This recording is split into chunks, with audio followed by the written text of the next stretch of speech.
I'm James, and this is Producing Fun, a podcast about making games from a product perspective.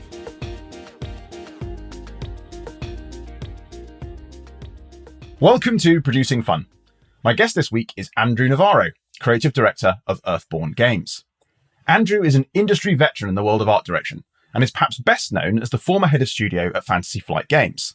There, it was his job to oversee the entire artistic direction of FFG's numerous blockbuster game titles, encompassing everything from graphic design style to in-game writing, specifying and shaping the incredibly high level of artistic execution that FFG's titles are known for. Now running his own studio, he's setting out on a very different but equally substantial project, launching Earthborn Rangers onto Kickstarter, a story-rich card game in the tradition of Arkham Horror, with a science fiction environmental theme. Anyone who's designed such a game will know the huge complexity and volume of work involved in creating balanced, story-driven card games like this. This already makes them seriously ambitious projects, but that's not enough for Andrew. He wants to go even further. In the first ever example I've heard of the blending of theme and manufacturing process, he wants the product to embody the game's values by making every element of the physical production itself as environmentally sustainable as possible. In this conversation, we take a deep dive into how art direction, and more importantly, good art direction works, briefing effectively to artists, how to choose the right artists for the right projects, and how even props can lead to better results. We get stuck into the sometimes heartbreaking life cycle of licensed IPs, how Earthborn Rangers subverts players' natural inclination to kill everything in sight, and the tough business end of bringing environmentally sustainable products to market. I personally learned more in this episode than I have maybe ever done in a single episode of Producing Fun before. So if you have any interest in art direction or sustainable manufacturing, you may too. We join just as Andrew is explaining how his career got started in customer service at FFG. I've told the story a few times, so I'll give this a short version. I started there in the customer service department.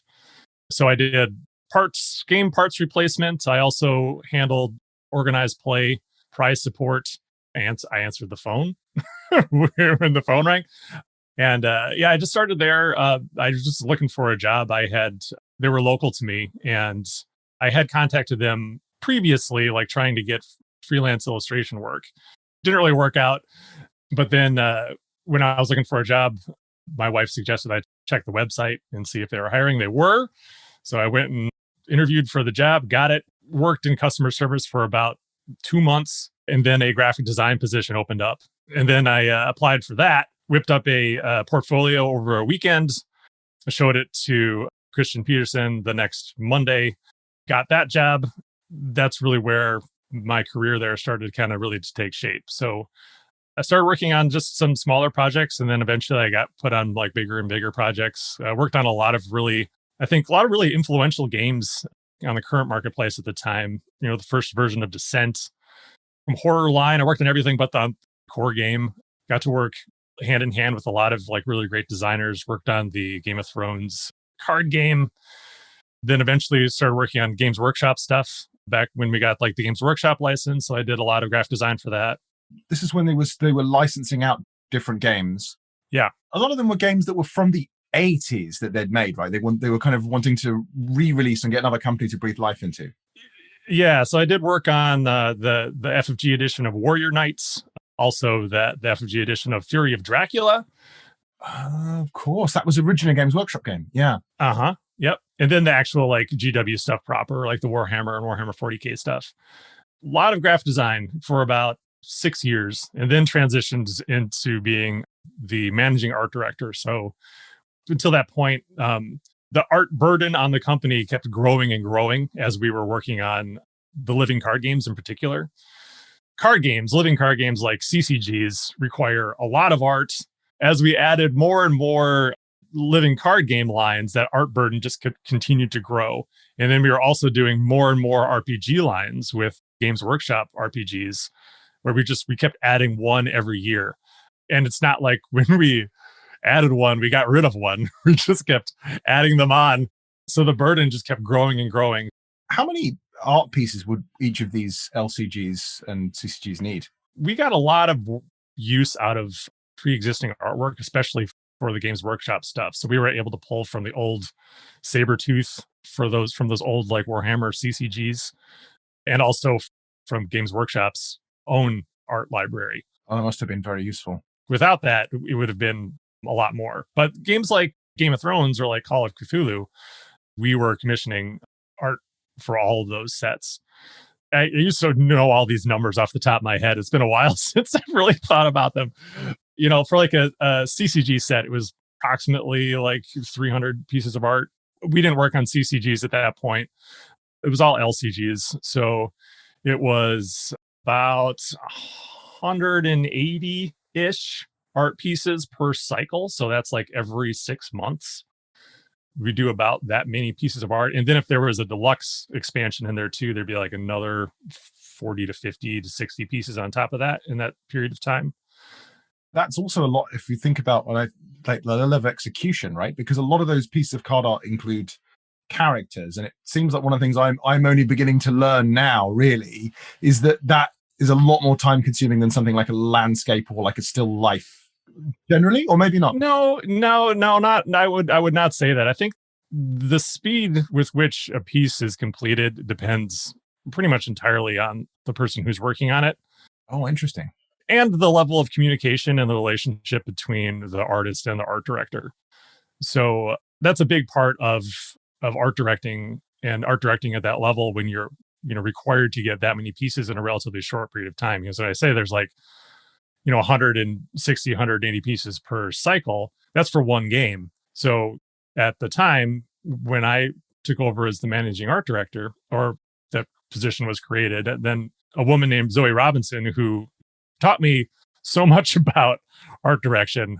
She's really amazing. I wish I knew where she was working now. She's working at an RPG company doing art direction for them. But she's extremely knowledgeable, has helped a lot of artists along the way. And she really helped me a lot, kind of like teaching me the ropes of art direction. She's very intelligent. Like before she got there, the art at FFG was fine. It was good. But like when she got there, the level of artwork ramped up immediately. Interesting. So she was really able to go out, find artists who were good at doing specific things, and then get them assigned to proper pieces so that we could like take advantage of their talents. So what year was that approximately, if you can remember? That was around 2009 or 2010. Right okay. About there. Yeah. That's when I started. Like she started there around 2008, I think, or 2007. When you're commissioning a piece, you really need to consider, the artist's skills and make sure that you're giving them something that is appropriate to what you're looking for. Also, style-wise, as long as they're working in a style that you like, they'll be able to work faster. But if you're asking them to adapt their style to something else or something specific that's maybe not exactly what they do naturally, then that'll make things sometimes more difficult as well. So it could be that, for example, where I've had some recent, not challenge actually, because the output's been incredible, but where I've been working, for example, with an artist who certainly all the character work seems to take much longer. It's probably because I guess maybe that's just not quite their métier in the same way that it might be for another artist, possibly. It's possible. It also might just be their process. Some people just take longer. It's difficult to rush what for most people is just a natural process.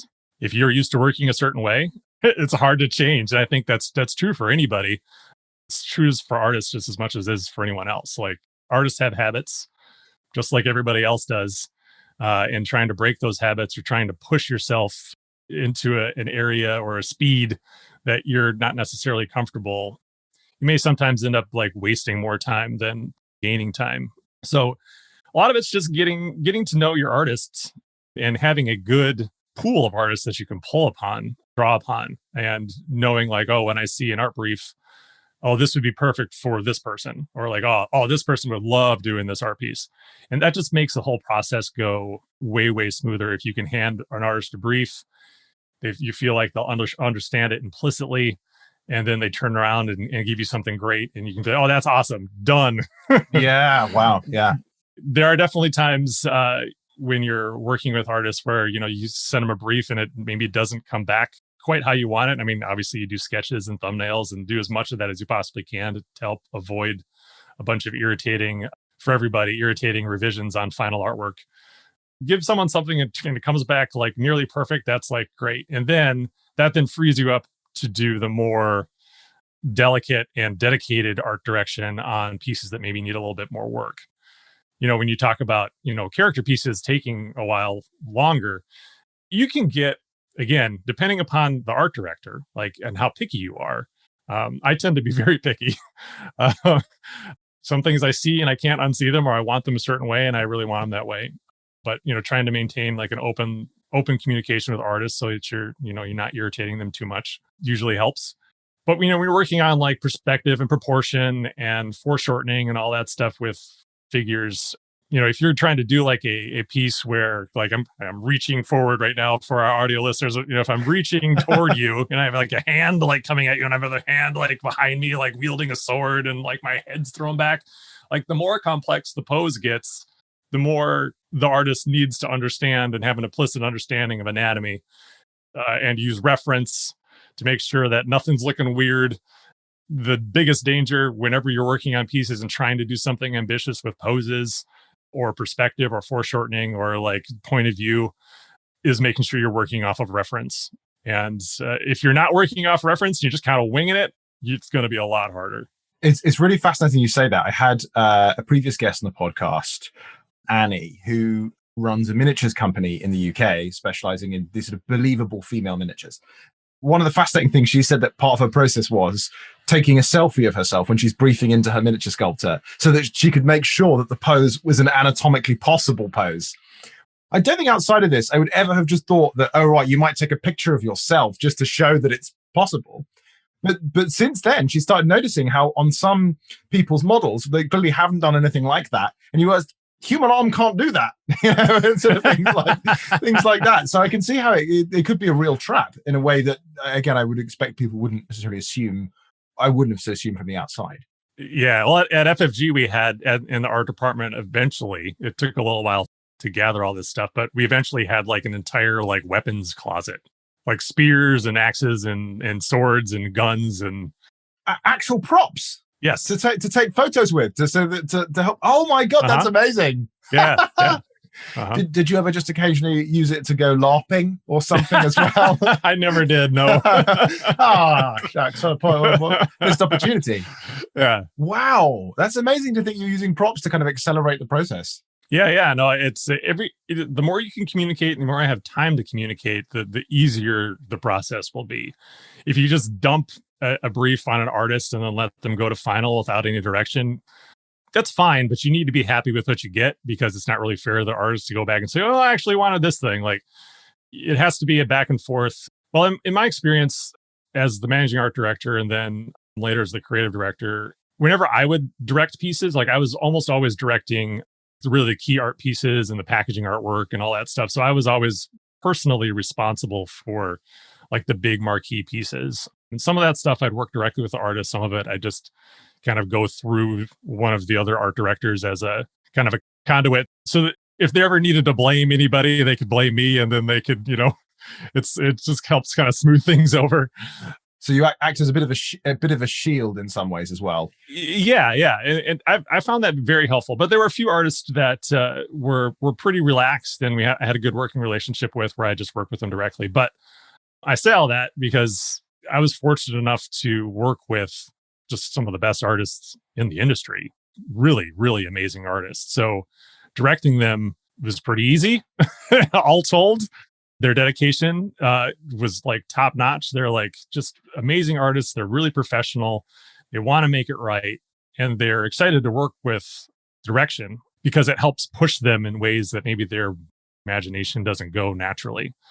So I found like the artists who I've enjoyed working with the most, it's always been more of a collaborative process where it's a back and forth. Well, they'll put some stuff out there and they're like, oh, okay, that's cool. What about this? And they're like, oh yeah, that's cool. What about this? And it keeps making the piece cooler and cooler. I think a really great example of that is the Dark Heresy role-playing game 2nd edition cover that I worked on with Matthias Kohlroos. I think we did an article on the FFG website about the process of that. That piece like started as like a single panel, 8.5 by 11, and then eventually turned into this big like wraparound double wide thing with all these amazing embellishments all over it. It was really fun to work on. I kept, dumping more money into it to ask him to do more stuff. But I think the end result was really, really great. It was really fun. And I've had a lot of experiences like that working with a lot of amazing artists. That must be a bit of a challenge, right? In your position. It almost seems like if you have that many amazing artists around, and it gets to a point where you're thinking, oh God, I could kind of go overboard here and I could commission all of this incredible stuff, but I have to work within a budget. Is that a bit difficult sometimes? Sure. Yeah. You do absolutely have to work within a budget to a point. The art budget, I'm putting up air quotes, was always something that it was an easy thing to blame for, like, oh, why is this project so expensive? Oh, it's the art's fault. And that was like something that we had to fight against for many years, and eventually won that fight, because at the end of the day, art also sells the product. So if you're not paying for the art, then you don't really have an attractive product. So at the end of the day, you should pay for it. It seems like a pretty straightforward investment to me. Like, certainly, every time I've looked at it, the spending on art, which obviously can sometimes be quite substantial. Oh, yeah, it is. But I look at the end, I think about the actual how much the product will sell for, what a key part that is of it. It seems like a very, very good investment, relatively, that will pay back huge dividends. Yeah. Obviously, you need to work within your own budget, right? So, like, I'm working with an artist right now who's on staff. He's my one staff member. That goes to show you like how much I value artwork. I'm not being paid right now. He's being paid. Yeah, absolutely. But he's not going to be able to do all the artwork for the game we're working on. Eventually, I'm going to have to go out and commission some artwork from additional people. I know that my desire, what I want to be able to pay, is not what I'm going to be able to pay. So, make sure you're finding artists who believe in the project. You can offer them things beyond just like a straight dollar amount per piece to help kind of offset the expenses. And something you can do as a smaller company, that I've been doing with artists I've been working with, is not really putting in any limitations on what they can do with that artwork once it's made. They can sell art prints, they can do whatever they want with it. They can't put it in another game, but they can continue to use that art piece to generate income for themselves if they want to. And that can make a really big difference, especially when people are going to be able to go back to shows. I know a lot of artists I know, like, they make a lot of their income on going to like game conventions and selling art out of their booths. And these tend to be sort of game artists. Yes. Yeah, absolutely. So like that's a huge component for them. So like it makes it challenging when they're working on games that are licensed, like for Lucasfilm or something like that, where technically they're not allowed to do anything with them or sell them afterwards. So in those instances, we'd always try to pay more, knowing that they can't really do anything with this art piece other than just, we'll print it here and then we own it. Then FFG doesn't even own it. Then the licensor owns it, and there's really nothing you can do with it. So always try to make those a little bit more higher commission rates. So that's an interesting question. So when you are creating something for a licensor, because obviously FFG has so many different license properties, and I think is it the exclusive license holder for Star Wars and kind of tabletop games, pretty much? No one does exclusives anymore. Yeah, I mean, Hasbro has that license mostly. FFG, who knows? I don't know what their current relationship is, but they had a sliver of it. But the world of the exclusive license is kind of gone by the wayside these days, as evidenced by the raft of Dune games that are coming out from a billion different publishers. Yeah, exactly. So an archive of things going back to the 1970s that are just suddenly reappearing. Yeah. Well, and like Marvel's a good example too. Like, so it's like everybody has the Marvel license. Yeah, that's true, isn't it? Because there's FFG make a Marvel game, but loads of other people make Marvel games as well. Yeah, so exactly. Yep. But in this situation with the licensor, if the artwork's been created for the licensed property, the artwork as well goes back to the owner of the license. Oh yeah. Oh, that's see. Now I hadn't realized that at all. It's really depressing. I remember when the Games Workshop license left FFG, I had to gather up all of the art that we had done put it on a drive, like like I think multiple drives, and then ship it back to GW. Years of work we've done, like hundreds of thousands of dollars poured into artwork. And it's just like, here you go. Here's some amazing artwork for you. But it was also like very flattering then to see, like, because Games Workshop obviously is like, I hold them in very high regard when it comes to art. Very inspiring to me, especially like growing up. I wanted to be an artist for Games Workshop when I was young. To see some of the art that we helped make then like turn up as art prints that you could buy on their website, it's a pretty high honor. Oh, wow. That's really cool. Yeah, there's not a lot of stuff that we made that they've then turned around and then presented for sale. But there's been a couple. So like those couple is like, yes, we did it. Oh, that is very cool. So it's a little bit like watching your children kind of go out the door and they're going off to university. They've left the home, like they're not around anymore. But sometimes you're seeing these pieces get, given pride of place, sold directly as art prints by Games Workshop. Yeah. So that was very cool. With the art direction, how much stuff do you do yourself in terms of creating the art in the process? Because I've often wondered this. It would obviously be very helpful, for example, if I had a little bit more illustrative skill, I think, when I was briefing things to artists. So I'd be curious to understand how you did that. At FFG, we worked on so many games. We had just so many titles. We were constantly working on, at the height of the art department, we were getting in roughly like 3,000 art pieces a year. Wow. And then being responsible, for the covers of the games, we were working on multiple of those at a time too. So sometimes I'd have like a very like crystal clear idea of like what I wanted for a composition. But other times I'd be like, man, I don't know. I go to the developers. Luckily, if you're surrounded by creative people, there are no shortage of ideas. So going to like developers and writers and saying like, hey, can you give me some options for what we could do on the cover here?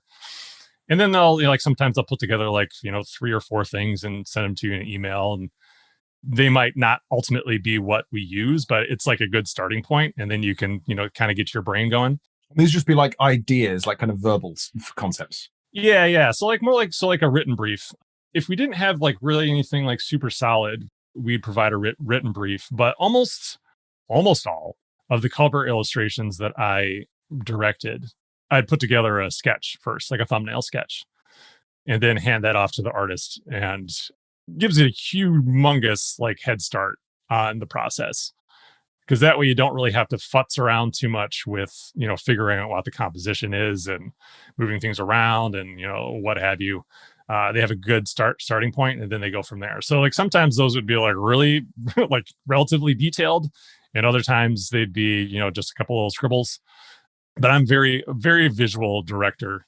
Even after I would hand off those thumbnail sketches, as the art comes in, I'm constantly like cutting things out in Photoshop, moving them around, drawing, painting over them, changing details and stuff, trying to be very, very explicit in my direction. Wow. So you'd be say taking a copy of their work and you'd be adapting it when sending it back. Yep. Oh, interesting. Yep. And then ask for notes on that. Because I think in my first year art directing, I was working on a piece for the Death Watch role-playing game. Artist named Michael Philippi did all those covers, most of them. There was like one instance where we got in the cover like almost it was done, and then I went back to him and was like, oh, actually, can we do this? And like I did this like really big invasive thing. He was not happy about that. I can imagine not. From that moment on, I made sure that anytime, if I ever needed a change after a certain threshold, that always meant more money along with the revision. It's almost less about the money and more about like, I thought this was done and now I'm still working on it than anything else, because they have schedules to keep too, because they have other clients.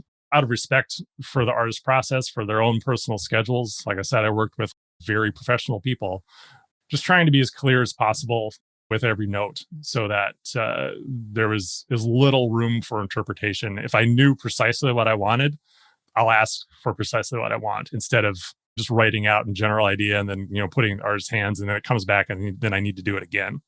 But if there's something that's going on that I don't necessarily know the solution to, kind of circle it, talk about what is not feeling right to me about it, and then give it back to the artist as a question. Like, what, this is what I'm feeling about this space. What can we do here? And then kind of creating that dialogue.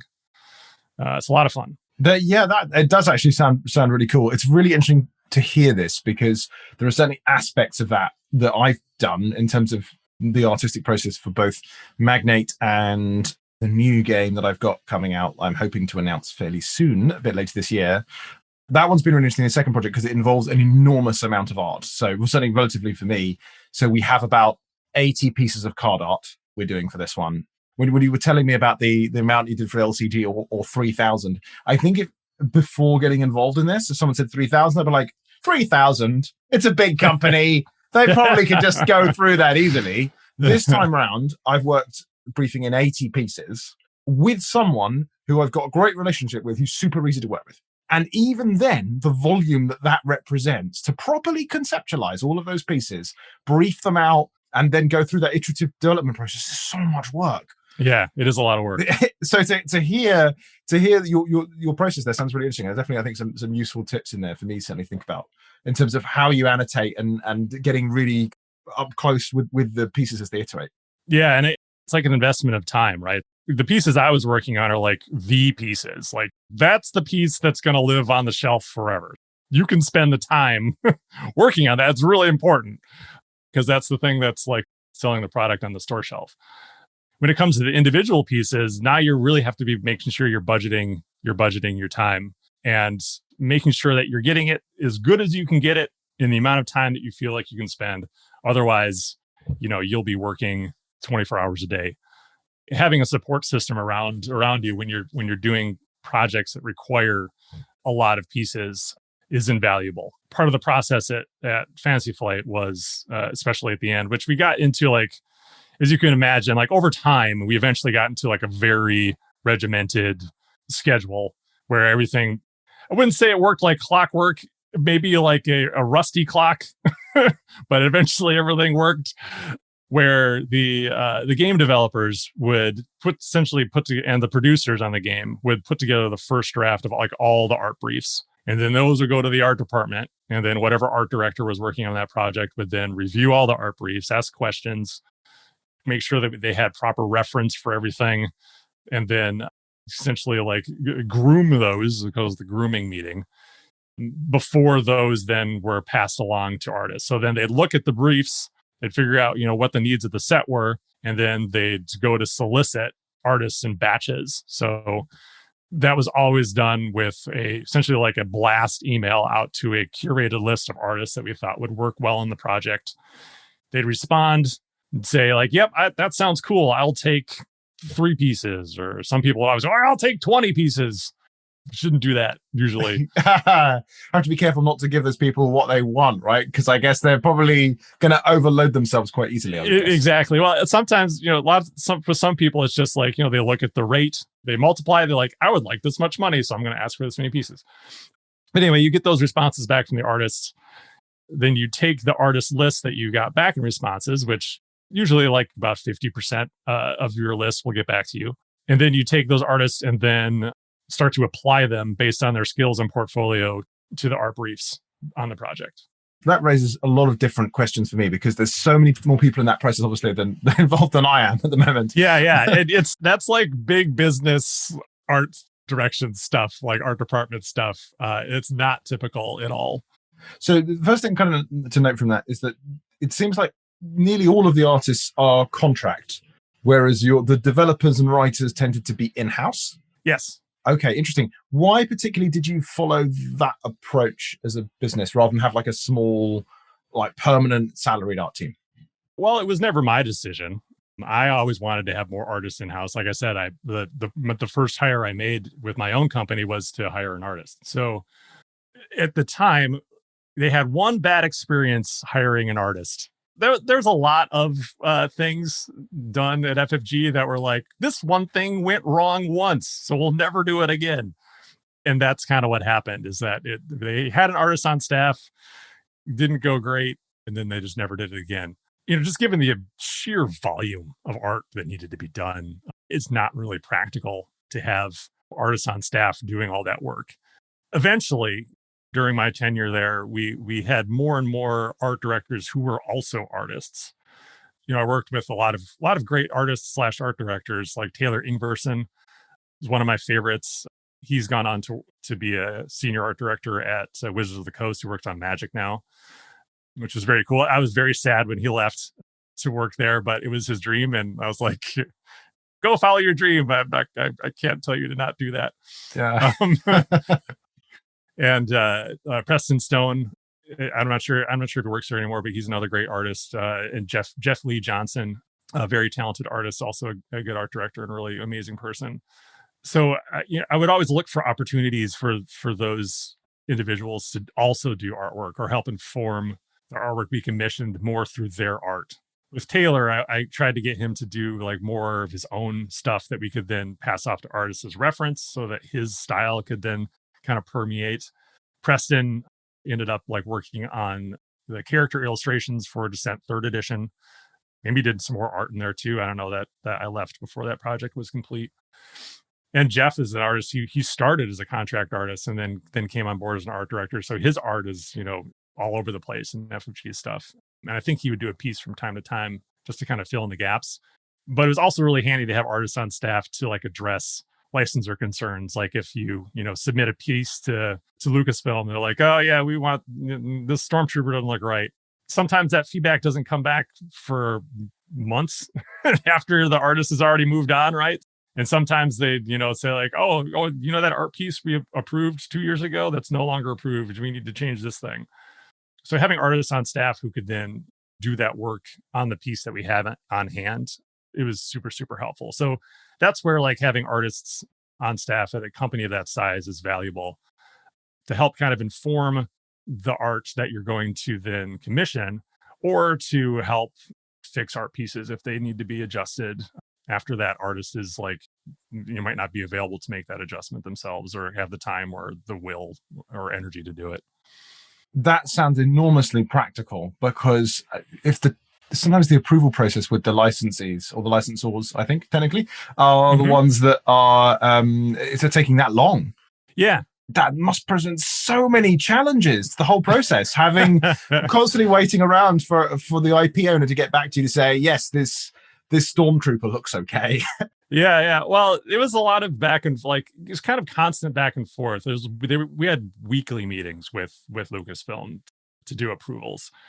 The danger is that they can always rescind their approval at any time. So even if it's something that is approved in a moment, when the rubber hits the road, they might end up disapproving it. And you'll have like last minute, like the thing's about to go to print, you got to change it. And there's no time to wait.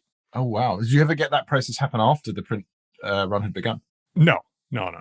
All that stuff's approved. That's on them after that. So, yeah. We've had to like retroactively change things after things have been printed, but yeah, it would take a lot for them to say, no, you got to, burn that production. Right. Yeah, that makes total sense. Wow. Well, there are so many more ins and outs that I would actually love to explore another time with you and spend a bit more time talking about how FFG works. So you talked about, for example, like a producer role. That's one I've not heard before in relation to board games. So it'd be really cool to explore that another time. But I'm really aware that today, one of the things I'd really like to talk to you about is your project. So Earthborn Rangers. Why don't we just start right at the beginning and tell us what the whole project is all about? Okay. Yeah, so Earthborn Rangers is the first game from my own company, my own studio, Earthborn Games. It's founded on the principle of making board games sustainably and putting like environmental sustainability at the forefront of production, instead of it being kind of like, oh yeah, we could maybe do a little bit of that. And Earthborn Rangers is a game that thematically fits within that as well. For the first game, I wanted to try to do something that was what I felt would be, relatively easy to accomplish sustainably. So I chose to do a card game. If people are familiar with games like Lord of the Rings, living card game, Marvel Champions, or Arkham Horror, it's a game that's very much in that same lineage. It's a similar style of game. So LCG, so it's a living card game. The idea would be to release multiple expansions over time if all goes to plan. And it's a co-op game with a small number of players. Yep, it's a co-op customizable card game. It's not a living card game, as that is a registered trademark of Asmodee. Of course it is. I forgot that. Yeah. It doesn't really mean anything anyway anymore. Living card game, really all it really means now is it's non-collectible, and it's also a style. It's like a CCG style, like level of complexity. It's text on cards, and cards do things in the tradition of like CCGs of old, all descended from Magic the Gathering. I had originally envisioned it as a hey, this will have like monthly releases, but as I just explained, like all of the work that goes into like making something like that possible, I don't have those resources anymore. So so the game is right now, I mean, honestly, if it does well, yeah, I'd love to do expansions on into the future, but for the time being, it's going to be a core set and an expansion that'll be available during the Kickstarter, which is pretty exciting. If that that takes off, then then obviously we'll do more. Yeah, so the game takes place in the far future of Earth, the year 4441. Humanity has, not very long from now, essentially like come together to undo the harm that we've done to the Earth. It's a sci-fi game. It's a sci-fi setting. Instead of it being like kind of like boring solutions like we do now, where it's like, oh yeah, we'll just dredge the ocean and pick up the trash. It's more about like creating like cool science fiction projects. So what ends up happening is that the people of Earth, they agree like, oh, we gotta turn this around, or else we're not going to have a home to live on. And then they kind of like break off into their own communities to create these projects that will then sustain and clean up the Earth, called like the generational projects. These take hundreds of years to complete. They result in all sorts of like fun sci-fi things, like weird creatures that then like go around and like eat up toxins and things like that, or like like geothermal generators and these large arcologies that are self-sustaining. People have played SimCity or whatever. Right, yeah, arcology is, yeah. Are just like large self-sustaining cities that are completely encapsulated within themselves and are completely like essentially neutral in terms of their impact on the environment. And then people kind of just hunker down over the next several hundred years as the Earth heals itself and goes through a lot of tumultuous change. And then years and years and years pass. And eventually the people leave the arcologies as they start to break down and then kind of resettle the Earth. The thing that was really interesting for me and for Sam Gregor Stewart, the guy who worked on creating the setting with me, was trying to imagine a culture that what people would be like, if it was ingrained in us as like a core belief that, we need to caretake the Earth. We can't live without it. We're part of it. And how different would we behave? What would we value if that was just kind of ingrained in everybody? So trying to get into that headspace was really interesting and fun. Then that led to us creating this culture that the game is based on, who live in what used to be called the Rocky Mountains. Called Rocky Mountains. They're not called Rocky Mountains in the future. They live in this mountain valley that is relatively recently settled. Were itinerant up to that point, and they've settled there a little over 100 years ago. The valley itself, it has a lot of like really cool secrets in it. It was like home to an old like science facility that fell into disrepair over 1,000 years ago. So there's all sorts of like, this is really cool like weird structures and ruins, and they're ruins, but they're weird sci-fi ruins. And the valley itself, in a world full of strange creatures and mysterious ruins, the valley is even more so. Trying to get to the bottom of like why the valley is the way it is, what the creatures there are like, and what they're doing, and living in that environment and trying to be in harmony with that is really at the center of the game's narrative. While I said it's like those other cooperative card games, how it's different is that it's not a game that's where you're going to sit down to play and immediately be assaulted by everything in the environment. It's not a game that prioritizes violence. You can respond to situations violently if you want. The idea is that you will be able to work with your surroundings and achieve what you're trying to achieve in a different way. So it's been really interesting to watch people play who are, familiar with games like Arkham Horror, where like an animal will like come down and like be in front of them. Yeah. And their first response is like, oh, what do I need to do to kill it? And I'm like, well, you don't need to kill it. I mean, you could, but you don't need to. Oh, And that's they're like, great. oh yeah. So like, so it's been really fun to watch that dawn on people as they play, because it definitely provides a different experience. So what you'll be doing in the game, like I said, there'll be a narrative campaign to it. It kind of has the thing that's kind of different that it's bringing to the table is it's a kind of like an open world video game in a way, where you'll travel around a map, and if you're familiar with the Lord of the Rings card game, they have those like those like plot decks, or like the agendas. I always forget what what the bad guy side of the Arkham Horror deck is. Yeah. But anyway, it has those stacks of cards, right, where you're kind of progressing through them and you're kind of progressing the narrative.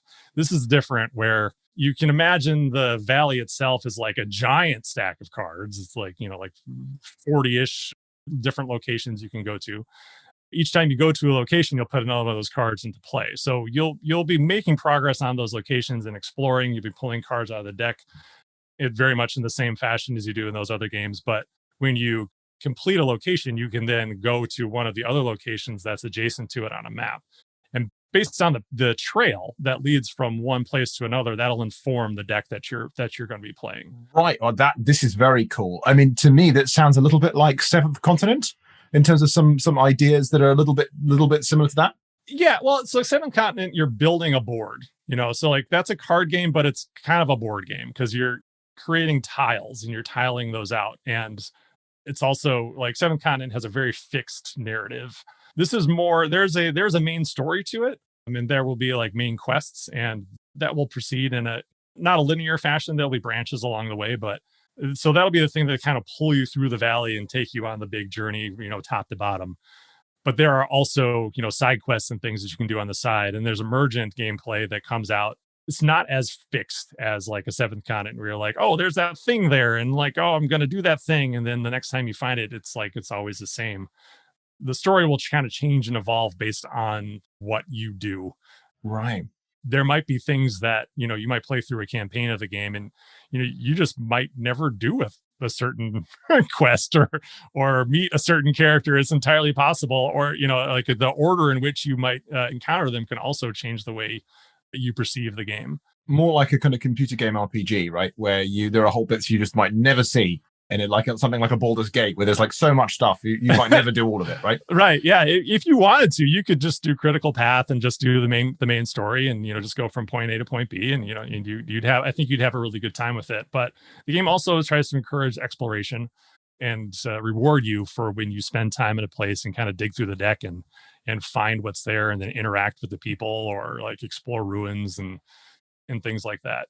It doesn't sound very ambitious from a component perspective in the sense that it's cards, but from a design perspective, that already sounds like a pretty chunky product. Just if I think about the game design and writing needed to pull that off, especially if you've got a lot of flexibility for players. That's so much work. Do you have other people working with you on that bit as well? Oh yeah, absolutely. Yeah. So I'm the creative director on this project, which means it means more than it's meant ever on any other game I've worked on. I've been creative director on lots of projects that I've had varying levels of responsibility. Like on Arkham Horror, like my main responsibility there was the fiction and the artwork. So the writing as well as the visual stuff. Yeah, that was all part of my thing. So, but it's like I was writing it myself. We just work with the writers. We talk about what we're going to do, and then they'll submit it. I'll approve it. But it was your job to kind of bring it together into coherent vision, though. Yes, they'd submit visions, and then we'd talk about it. We'd get approve it, and there's paperwork involved. There's a lot less this kind of paperwork. I've done a lot of contracts for this, so I've had that paperwork to do.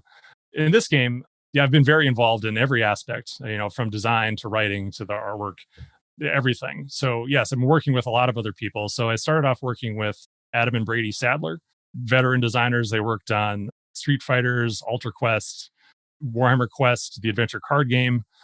Brady Sadler is like a big cooperative card game fan. So like I knew right away, I was like, hey, I'd start with them. Let's get a design going and see what we can do. So we had a core design from them that I started working on with someone who I'd worked with in the past at FFG, named Brooks Pfluger-Levitt. Brought them on to work on the content for the game. And then while we were working on that, like which I've done multiple times with the project, got pretty dissatisfied with where it was. And then I went and then I did a redesign of the project of the game. And we worked on that version for a while until this past winter.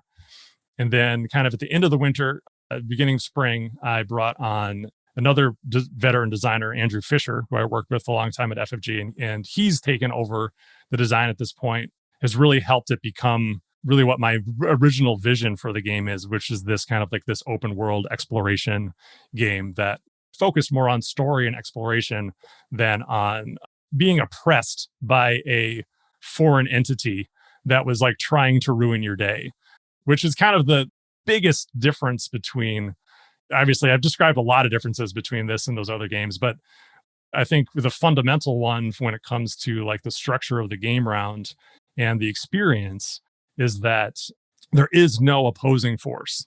There's no mythos. There's no, from Arkham, there's no like Sauron in Lord of the Rings. There's no villain from Marvel Champions. There's no one trying to wreck you and ruin your day and make you lose. It's more about exploration and challenging yourself and trying to accomplish as much as you can, like in a day. And a day is like a game term. As much as you can in a day to push the narrative forward. And there's some in the story, presumably objectives the characters are trying to complete for their settlement, for their village, whatever. They're trying to go out and achieve something in the world. Yep. There's lots of exploration, like going out and finding things. There's search and rescue missions. There's all sorts of like fun things as the community tries to be in balance with the world around them and sometimes making mistakes and needing to rectify them.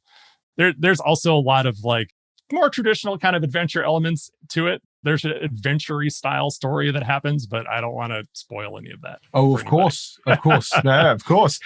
I mean, I have to say, that's very, very cool. Like, certainly, the way you've explained it has made me just only more interested in it as a world. That's really cool. I think whenever you sort of have the future has become the past, I think that's always very rich creative vein to mine, because it gives you all that really interesting things to play with around this sort of forgotten technology that's already way futuristic compared to our time, but is the ruins of their world. That's so cool. And I can't think of certainly another board game like that comes to mind that has that kind of setting, which is it's really, really cool. Yeah. It's been fun to have this like mix of technology and nature. The property that's probably, closest in the in like popular media is probably like Horizon Zero Dawn. That still trades a lot in human misery and people being awful to each other. And it has technology in it, but it's often treated with suspicion. And this is more like technology has just evolved to be very practical. The technology that these people would have is also very advanced, but it's all in service of working with their hands and doing things directly as best they can. So like when I was talking to Sam about making it, was like, imagine they have the most amazing farm tools, whatever tools you need. It's like, it's the most incredible tool you've ever seen. It's like almost like space magic, how cool the technology is. It's definitely kind of in that, I wouldn't say it's a hard science fiction setting. It's definitely more in that kind of like Star Trek realm where it's, there's hints of like real technology and modern thought in there, but it's then taken to the nth degree to make it a cool, like fascinating, fantastical thing. Yeah, because that lets you tell sort of interesting human stories. It lets you tell, again, a more compelling sort of adventure narrative than if you have some very hard sci-fi where everything is very realistically extrapolated, but it ends up in some very weird, challenging places that make it sometimes hard to tell stories. I mean, it's funny, you say this, I've literally just been rewatching bits of Star Trek Next Generation and keep stumbling over the fact, I'm like, boy, if these transporters really existed, I just don't think their society would be anything like this. Why don't they just routinely back people up? That's the first thing that I don't quite understand. So I think that makes a lot of sense that if you could approach with that deliberately soft science fiction approach. And I think that sounds unbelievably cool. Oh, it's awesome. Can't wait to try it. When will be the first time that it'll be possible to play test the game or play it in any form? So we'll be showing playthroughs of the game during the Kickstarter. We have what we're calling a vertical slice of the game, which is not necessarily like anything that will be in the final product, but it will give you a very good idea of how the game will play. I mentioned that large map. It'll be like a smaller portion of that map that will kind of contain the demo too. Once those rules are in a more digestible form for the general public, I think we may make that available on Tabletop Simulator. We have it on Tabletop Simulator right now, but it's really unattractive, so I don't want to show it to anybody. But we'll have a pretty nice printed version that we'll be showing on if you're familiar with Team Covenant. They are an American retailer. They do a lot of awesome card game streams. They're probably like the most experts in card games on the internet that they know everything about almost every card game. It's amazing. So they'll be doing live streams of that every Monday during the campaign, so people will be able to watch and check it out. And then we might make that demo available later on. But this is a Kickstarter. This isn't like a CMON Kickstarter where the product is done and you are pre-ordering a finished product and you're just, you're going to get a thing and it's going to look just like the thing. No, this is, if people who back this project are actually backing the project. If it's backed, if it's successful, the better we do, the more amazing we're going to be able to make it. We'll be finishing the project over the next several months, hopefully being done, by the end of the year so that we can deliver the products next spring, summer. And so partly what you're doing, presumably a vertical slice, is because there will be actual content that you're creating on the back of the Kickstarter, like the artwork and some of the scenarios and the storyline elements of those. Yeah. We have all the storyline built. We have so much writing done. We have a lot of cards done. A lot of the work is done, but the playtesting for card games is really, really important. There's a lot of interactions. Like in every card game I've ever worked on, changes often throughout development, sometimes up into the last minute, because you just need to make sure you get it feeling right. Right now, it feels very, very good, but we have more card content to make. There's so many interactions with the different cards that come out of the deck. There's so many ways that you can build your own decks. You really need to carefully play test it. So we'll be starting that up again shortly after the Kickstarter, like this fall. Once the dust settles on it, we'll be starting up playtesting again. So hopefully, I've already gotten a lot of people asking to playtest. I've been building a list. So hopefully after the Kickstarter, there'll be even more people who will be interested in playing, because the more people we have on it, the better. Luckily, we also have a lot of art to do. So that'll take time. We have a fair amount of writing to do. That'll take less time, but there's plenty of other things to do while all that testing and development is happening. Makes tremendous amount of sense. Yes, I mean, the thing about, as you say, about card games, even what little I've been involved in development of them, the complex interactions, as you say, means that there's just a vast amount of what I like to call empirical playtesting, which is just literally playtesting the game through observation. You can't just sit with a spreadsheet, maths out, and go, well, that will balance, because you just don't know. And then the other way this project is ambitious, to come back to this point about the production, is this really interesting meeting point of theme and production process, which is kind of a new one to me, right? Because theme and mechanics, that's something we're very used to as a discussion, but it's a game about a future concerning questions about sustainability in the environment. And you also want to try to produce the game in a way that is sustainable as possible. Exactly. What's your kind of battle plan, dare I say, for that, bearing in mind there are quite a few challenges to making this really work? Yes, no, absolutely. I've been talking to several manufacturers over the past year, seeing what's possible, like through like the main channels. So, I've spoken to manufacturers in Germany and in the States, both of whom are relatively green already, so they do a lot of things on their own. And I think that's really good. Like whoever we work with will all want to be able to say that they're, carbon neutral, or maybe they use like alternative energy sources, or source their materials from suppliers who do the same. But, working with those larger, more established printers, it's a little more difficult to do things differently. Like if there's like one component, like if I say, hey, I'm thinking about doing this cardstock in an alternative material, the response is like, well, this is our cardstock. So because they're big, right? So they have to buy that card stock in massive quantities, and that's what allows them to do the pricing the way they do them. So there will be challenges there for sure. My hope is that we'll be able to look at every component in the game and know where it came from, know what went into its creation, like know where that, if it's traditional paper, what forest did that come from?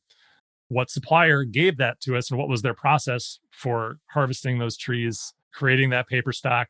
How was it shipped? All that stuff. I'd love to be able to say for each of those things, this is how it was done. Like you said, thankfully, it's a relatively simple production insofar as that, where there's not a lot of materials. Like we'll have the cardstock, we'll have the material for the rule books. The material for the rule books, I think we'll have a lot more latitude there to try to do different things. If we wanted to maybe do like an alternative fiber that wasn't paper, there's a lot of options there. We'll have chipboard for the punch board. There are options there that could be recycled. That can also be native, also sustainably sourced, done FSC, or even done through an alternative material. And then we'll have the packaging. So the idea with the packaging is that we'll make it as streamlined as possible. The core set will also have a little storage system in it. So the core set box, the intent of it will be that's where you store your collection. But then the additional products, like we have 2 additional card products. One of them is the Ranger card doubler. So in traditional cooperative card games, the cooperative card games that FFG has produced, or any of those LCGs, oftentimes you have to purchase 2 core sets in order to get a full play set of cards.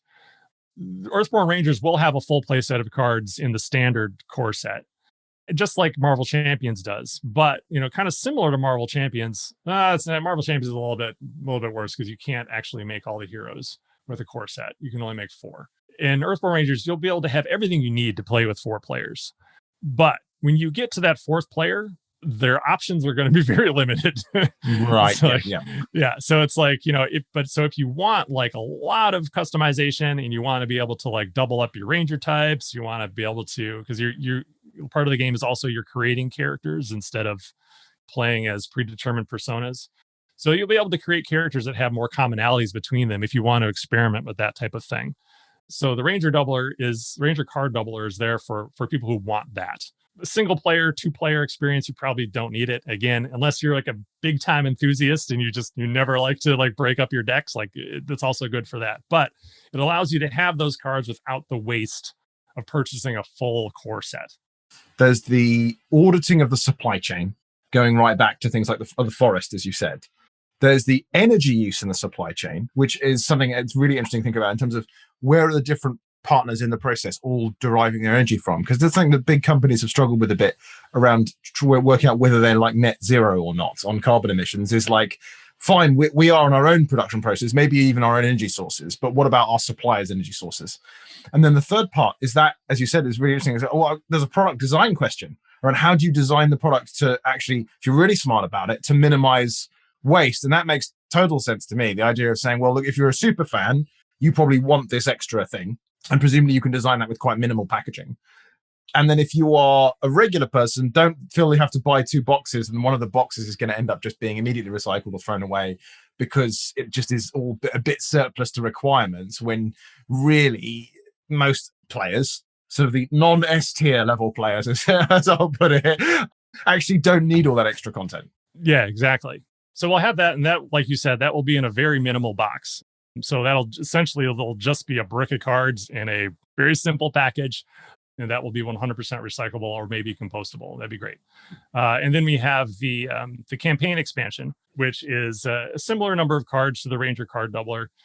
And that will come with, mostly it's just cards, and then there'll be an additional book with it. So like that's the one thing that whatever we do with that, I want to make sure that packaging is as minimal as possible. And the book is the thing that makes it complex, because we could just do another brick of cards, but then there wouldn't be a book.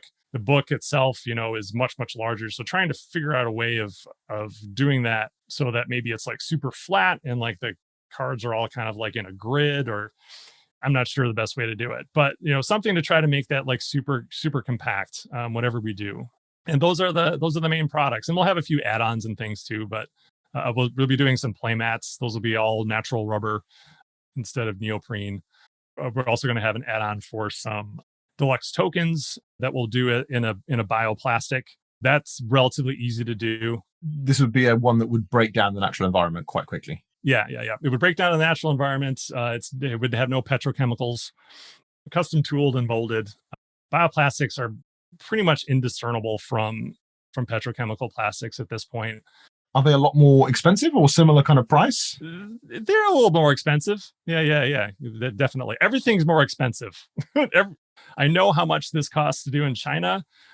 I look at the price and I'm like, oh my gosh, this is like, why am I doing this the hard way? But it's good. I think it's important. I feel like that's where a lot of people kind of like break down in the process as they look at the costs like, oh, we can't do that. So I'm trying to hopefully prove that, yeah, we can do that. And people are willing to support it and happy to support it.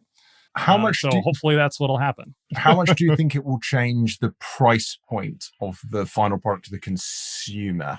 It doesn't really change the price point a whole lot, honestly. The price point for the core set, we're going to be offering it for $80 in the Kickstarter, but it has about 500 cards. So like, by comparison, like a Marvel Champions core set, we feel like 350-ish cards. This has, a couple hundred more cards. So it's like $20 extra. If you actually like do like the dollar per card math on a cycle of, LCG cards, it's less expensive. But the retail price will be $100 USD. So it will be more expensive, but it's also costing a lot more to make.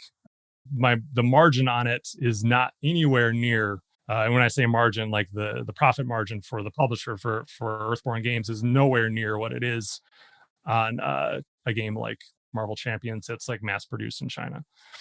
That's one of the biggest things that gets in the way of other companies going in this route is that, they see the expense. One, they're not interested in making less money, so they're not going to make that decision. And two, if they were kind of okay with making the less money, they're really afraid to charge what it's worth and to ask fans for support. If you buy a copy of this game on Kickstarter, obviously if you back it, you'll be saving money. But even if you were to purchase it out in the world, you'll know that you are supporting something that is really good, and it was done thoughtfully, and that was done with a lot of attention to detail about every bit of the process from beginning to end. And you can feel really good about the thing that you bought. And on top of that, it's going to be a really cool game with a lot of really amazing content, which has value in and of itself. So it is more expensive, but I'm hopeful that people will be, supportive of it because of what it stands for. Completely. I'm sure they will. I was just interested to hear that you actually do plan to do it as still do it as a retail product. In some ways, I can imagine that's challenging because there's a question about box size and box look and the kind of box you have to do. It's always generally considered that in retail anyway. And secondly, if your margin is a lot thinner, that can be really hard to meet like distribution or retailer margin points with something like that. Because even with a regular game made in China, people often don't realize that the publisher is not seeing like very much of that price at all. Yeah, so, exactly. Yeah, that's quite interesting. So you're just going to take a bit of a hit on the retailer side of it, and then the packaging wise, how do you kind of go about navigating that one? Not really going to change anything of what I'm planning on doing for packaging. There won't be any excessive packaging. This is still envisioned as something that is more envisioned as a direct-to-consumer product. But I am open to working with distributors who are supportive of the vision. Whoever I work with on it will also need to support the vision and get down with what we're trying to do. But I feel like I don't know if it can actually support like the distribution model, at least not in the States. I do feel like it can support working with individual retailers. Not 3 tiers, but maybe 2 tiers. I think it'd be worthwhile. But obviously, the more that we can sell direct, the better. That would be really, really helpful. But, starting off as like your own web store, your mileage is going to vary how much, traffic you get, how often people actually come and purchase from you directly. So long term, I would love to be able to sell like more direct. Short term, I feel like the message behind the game, the message behind the mission is really valuable. And the more that we can get that out there, the better. So if there are retailers or distributors or foreign publishing partners, like just announced today that we're going to be offering a German edition of the game during the Kickstarter from Frosted Games in Germany, who also share in this vision of sustainability. Partners like that who really care, getting them on board, I think is really important. So yeah, I'm willing to do that, and maybe taking a little bit of a hit in the short term in service of the long-term goal of hopefully changing the way the industry approaches these things. Yeah. Oh, it's very cool, and it's very laudable. It's something that I do think about a little bit occasionally myself, thinking about how we can do certain kind of projects. I think certainly for some of them, like with Magnate, it was just far too complicated to explore to do that one. And unfortunately, in Europe or in the US, for example, certainly I would love to explore some of those kind of options, just because I think I agree with you. I think if we can make these kind of changes, make them work, I think it's so positive. I think it's such a cool project. I can't wait for this Kickstarter. Sounds really exciting, and I can't wait to see it. It's not long now. Yeah, it'll be launching on the 27th. So yeah, fantastic. Well, absolutely. I just want to say thank you so much again for joining me today. There are so many questions that I still have for you, so we'll definitely have to do another one. And when we do, maybe after your Kickstarter launch, you're way into the manufacturing process, it would be really cool to see how you're getting on, both in terms of sustainable production and that kind of development process as you begin hitting all of those kind of issues and working out how to get over them. So please do come back again. Yeah, thanks for having me on, James. It was really great.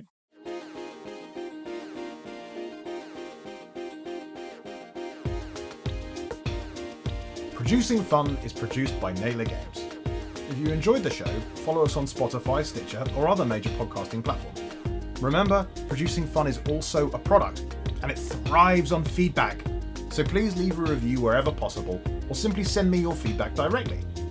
You can message me on Twitter @NaylorJames, or write me an email, james@naylorgames.com. Until next time.